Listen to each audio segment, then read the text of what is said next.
ಕರ್ನಾಟಕದ ಎಲ್ಲ ಜನತೆಗೂ ಮಹೇಶ್ ಅಂತ ನನ್ನ ಹೆಸರು. ನಾನು ಕೊಪ್ಪಳದವನು. ಎಲ್ಲರಿಗೂ ನನ್ನ ಕಡೆಯಿಂದ ನಮಸ್ಕಾರ ಮಾಡಕ್ಕೆ ಹೇಳ್ತೀನಿ. ವಿಷಯ ಏನಂದ್ರೆ, ಇದು ನನ್ನ ಗಾಡಿ, ಕಮರ್ಷಿಯಲ್ ಗಾಡಿ ಹೊಸದಾಗಿ ತಗೊಂಡಿದ್ದೀನಿ. ನಾನಿವತ್ತು ಹೆಚ್ಚಿಗೆ ಮಾತಾಡೋನಲ್ಲ. ಯಾಕೆ ಮಾತಾಡ್ತಾ ಇದ್ದೀನಿ ಅಂತಂದ್ರೆ, ನಾನು ಒಂದು 5 ರೂಪಾಯಿದ ಪೆನ್ ತಗೋಬೇಕಾದ್ರೂ ಕೂಡ ಜೇಬಲ್ಲಿ ಇಟ್ಕೊಂಡ್ರೆ ಹೆಂಗ್ ಕಾಣುತ್ತೆ, ಹೆಂಗ್ ಬರಿತೈತೆ ಅದನ್ನೆಲ್ಲ ನೋಡಿ ಟೆಸ್ಟ್ ಮಾಡಿ ತಗೊಳ್ಳೋನು ಅಂತ ಒಂದು ಮೈಂಡ್ ಸೆಟ್ ಇರ್ತಕ್ಕಂಥ ನಾನು ಲಕ್ಷಾಂತರ ರೂಪಾಯಿ ಕೊಟ್ಟು ಕಮರ್ಷಿಯಲ್ ಗಾಡಿ ತಗೊಂಡೆ. ಬಟ್ ಇಲ್ಲಿ ಪ್ರಾಬ್ಲಮ್ ಏನಾಯ್ತಂದ್ರೆ, 5 ರೂಪಾಯಿ ಪೆನ್ ತಗೊಳ್ಳೋನು 5 ಬಾರಿ ಟೆಸ್ಟ್ ಮಾಡ್ತಕ್ಕಂಥ ವ್ಯಕ್ತಿ ಲಕ್ಷಾಂತರ ರೂಪಾಯಿ ಗಾಡಿಗೆ ಬಾಡಿಯಲ್ಲಿ ಕಟ್ಟಿಸ್ಬೇಕು. ಇದು ನನಗೆ ಸ್ವಲ್ಪ ಕನ್ಫ್ಯೂಷನ್ ಆಯ್ತು. ಸುಮಾರು ನಾನು ಪರಿಚಯ ಇರೋ ಕಡೆಗೆಲ್ಲ ಸ್ವಲ್ಪ ಕಾಂಟ್ಯಾಕ್ಟ್ ಮಾಡಿದೆ, ಬಾಡಿನ ಕಟ್ಟಿರ್ತಕ್ಕಂಥ ಮಾಡೆಲ್ಗಳನ್ನೆಲ್ಲ ನೋಡಿದೆ.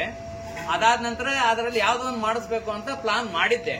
ಕೊನೆಗೆ ಯಾರ್ದೋ ಒಬ್ರದ್ದು ಕಾಂಟ್ಯಾಕ್ಟ್ ಇಂದ, ಯಾರ್ದೋ ಅನ್ನೋಕ್ಕಿಂತನೂ ನಾನು ಯೂಟ್ಯೂಬ್ ಅಲ್ಲಿ ನೋಡ್ತಾ ಇದ್ದೆ, ಸರ್ಚ್ ಮಾಡ್ತಾ ಇದ್ದೆ ನೋಡೋಣ ಅಂತೇಳಿ. ನನ್ಗೊಂದು ಡೌಟ್ ಇತ್ತು, ಯೂಟ್ಯೂಬ್ ಅಲ್ಲಿ ಇರೋದೆಲ್ಲ ನಿಜ ಇರುತ್ತಾ ಅಥವಾ ಚೆನ್ನಾಗಿ ಮಾಡ್ತಾರ ಇಲ್ಲೋ, ಏನ್ ದುಡ್ಡು ತಗೊಂಡ್ಬಿಟ್ಟು ಚೆನ್ನಾಗಿ ಮಾಡಲ್ವೋ, ಈ ತರ ಎಲ್ಲ ಡೌಟ್ ಇತ್ತು. ಬಟ್ ಯೂಟ್ಯೂಬ್ ಅಲ್ಲಿ ಒಂದು ವಿಡಿಯೋ ನೋಡಿದೆ. ವಿಡಿಯೋ ನೋಡಿದ ನಂತರ ಅದರಲ್ಲಿ ಏನಂತಂದ್ರೆ ಕಾಂಟ್ಯಾಕ್ಟ್ ನಂಬರ್ ಕೂಡ ಇತ್ತು. ನೋಡೋಣ ಒಮ್ಮೆ ಟ್ರೈ ಮಾಡೋಣ ಅಂದ್ಬಿಟ್ಟು ಕಾಂಟ್ಯಾಕ್ಟ್ ನಂಬರ್ ತಗೊಂಡು ಫೋನ್ ಮಾಡಿದೆ. ಫೋನ್ ಮಾಡಿದಾಗ ವಿದಿನ್ 5 ಸೆಕೆಂಡ್ ಅಲ್ಲಿ ಅವರು ಎತ್ತಿದ್ರು. ಮೇಸ್ತ್ರಿ ಅವರು, ನಯಾಜ್ ಪಾಷಾ ಅಂತ ಅವ್ರ ಹೆಸರು ಹೇಳ್ಬಿಟ್ಟು.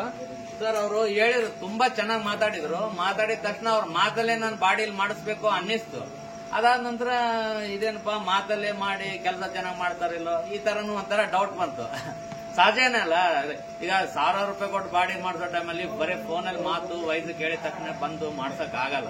ಹೌದಾ, ನೋಡೋಣ ಅಂತ ನಾನು 3 ತಿಂಗಳು ಅವ್ರ ಕಾಂಟ್ಯಾಕ್ಟ್ ಅಲ್ಲೇ ಇಟ್ಕೊಂಡೆ. ನೋಡೋಣ ಇವರಿಗೆ ಇಂಟ್ರೆಸ್ಟೆಡ್ ಇದೇನೋ ಇಲ್ಲ ಅಂತ. ನಾನು ಇನ್ನೊಂದು ಟೆಸ್ಟ್ ಮಾಡಿದೆ. ಈಗ ದುಡ್ಡು ಚೆನ್ನಾಗಿ ತಗೊಂಡು ಸರಿಯಾಗಿ ಕೆಲಸ ಮಾಡದೇ ಇರೋರು ನನ್ಗನ್ಸಿದ ಮಟ್ಟಿಗೆ ಜಾಸ್ತಿ ಬೆನ್ನತ್ ಬಿಡ್ತಾರೆ, ಸರ್ ಬರ್ತೀರಾ ಅಂತ. ಆ ವ್ಯಕ್ತಿ ಏನ್ ಮಾಡಿದ್ರೆ, ನಾನ್ ಕಾಲ್ ಮಾಡಿದ್ಮೇಲೆ ಅವರು ಒಂದು ಬಾರಿನೂ ಕೂಡ ನನಗೆ ವಾಪಸ್ ಕಾಲ್ ಮಾಡ್ಲಿಲ್ಲ.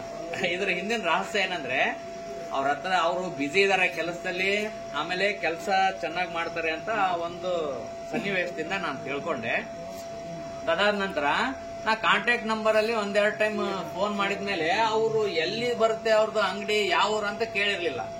ನಾನು 2ನೇ ತಿಂಗಳು ಮತ್ತೊಮ್ಮೆ ಕಾಲ್ ಮಾಡಿದೆ. ಗಾಡಿನ ಹಂಗೆ ಓಡಿಸ್ತಾ ಇದ್ದೆ, ನಾನು ಬಾಡಿನೇ ಕಟ್ಟಿರ್ಲಿಲ್ಲ. 2ನೇ ತಿಂಗಳಲ್ಲಿ ಮತ್ತೆ ಫೋನ್ ಮಾಡಿದೆ. ಮತ್ತೆ ಅವರು ಸುಮಾರು ಒಂದು 10 ಸೆಕೆಂಡ್ ಅಲ್ಲಿ ಫೋನ್ ಪಿಕ್ ಮಾಡಿಬಿಟ್ರು. ಮಾಡಿ ಮಾತಾಡಿದ್ರು, ಸರ್ ಹೋದ ತಿಂಗಳು ಆಗ್ಲಿಲ್ಲ ಬರೋಕೆ, ಈ ತಿಂಗಳು ಬರ್ತೀನಂತೆ.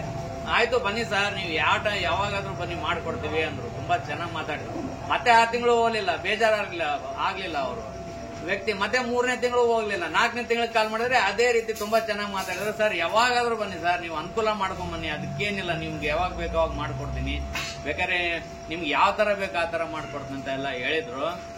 ಅದಾದ ನಂತರ ನಾನು ಫೈನಲ್ ಅಡ್ರೆಸ್ ಎಲ್ಲಿ ಅಂತ ಕೇಳಿದೆ. ತಗೊಳ್ಳಿ, ಅಲ್ಲಿ ಬಿತ್ತು ನೋಡಿ ಪ್ರಾಬ್ಲಮ್ ನನಗೆ.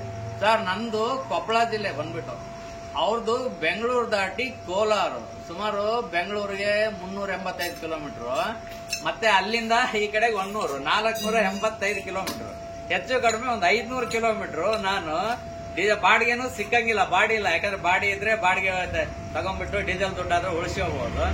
ಎಂ ಟಿ ಗಾಡಿ ತಗೊಂಡ್ಬಿಟ್ಟು ಡೀಸೆಲ್ ಹಾಕೊಂಡು ನಾನು ಕೋಲಾರಕ್ಕೆ ಬಂದಿದ್ದೀನಿ ಸರ್. ಯಾಕಂದ್ರೆ ಆ ವ್ಯಕ್ತಿ ಕೆಲಸ ನೋಡ್ಬಿಟ್ಟು, ಆಮೇಲೆ ಅವರು ಯೂಸ್ ಮಾಡ್ತಕ್ಕಂಥ ಮೆಟೀರಿಯಲ್ಸ್ ಬಗ್ಗೆ ಎಲ್ಲ ಹೇಳಿದ್ರು, ಆಮೇಲೆ ತೋರಿಸಿದ್ರು ಕೂಡ. ನಾನು ಮೊದಲು 4 ತಿಂಗಳಾದ್ಮೇಲೆ ಒಮ್ಮೆ ವಿಸಿಟ್ ಮಾಡಿದ ಮೇಲೇನೆ ನಾನು ಅವ್ರಿಗೆ ಆರ್ಡರ್ ಕೊಟ್ಟು ಗಾಡಿನೆಲ್ಲ ಬಾಡಿ ರೆಡಿ ಮಾಡ್ಸಕ್ ಕೊಟ್ಟಿರ್ತಕ್ಕಂಥದ್ದು. ಅದಾದ ನಂತರ ಆಗಿದ್ದಾಗಲೇ ಕೆಲವೊಬ್ರು ಕೇಳಿದೆ ನಾನು, ಇಲ್ಲೆಲ್ಲ ಮಾಡಿಸ್ತಾರಂತಲ್ಲಪ್ಪ, ನಾನು ಹೇಳ್ತೀನಿ ಮಾಡಿಸು ಅಂದ್ರು. ಬಟ್ ನಾನು ಯಾರ ಹತ್ರನೂ ಹೋಗಿಲ್ಲ, ಫಸ್ಟ್ ಬಂದಿದ್ದೆ ನಯಾಜ್ ಅವ್ರ ಹತ್ರ. ಯಾಕಂದ್ರೆ ನನಗೆ ಬಾಡಿ ಇಷ್ಟ ಆಯ್ತು ಅಂದ್ಮೇಲೆ ತಾನೇ ಅವ್ರನ್ನ ವಿಸಿಟ್ ಮಾಡಕ್ ಸಾಧ್ಯ. ನನಗೆ ಯಾವ ಬಾಡಿ ಅಂತ ವಿಚಾರ ಮಾಡಿದಾಗ ಇಲ್ಲಿದೆಲ್ಲ ಈ ತರ ಬಾಡಿ ನನಗೆ ಇಷ್ಟ ಆಗಿತ್ತು. ಇದಾವೆ ಹಲವಾರು ತರ ಬಾಡಿಗಳು ಇಷ್ಟ ಆಗ್ತವೆ. ಅವ್ರವ್ರು ಹೆಂಗಿರುತ್ತೋ ಅವ್ರ ಆಸೆ ಹೆಂಗಿರುತ್ತೋ ಆ ತರ ಬಾಡಿಗಳು ಇಷ್ಟ ಆಗ್ತವೆ. ನನ್ಗೆ ಆಸೆ ಪಟ್ಟಂಗೆ ನನ್ ಗಾಡಿಗೆ ಈ ತರ ಬಾಡಿ ಬೇಕಾಗಿತ್ತು. ಈ ತರ ಬಾಡಿ ಇವರು ಕೋಲಾರದಲ್ಲಿ ನಯಾಜ್ ಪಾಷಾ ಅವರು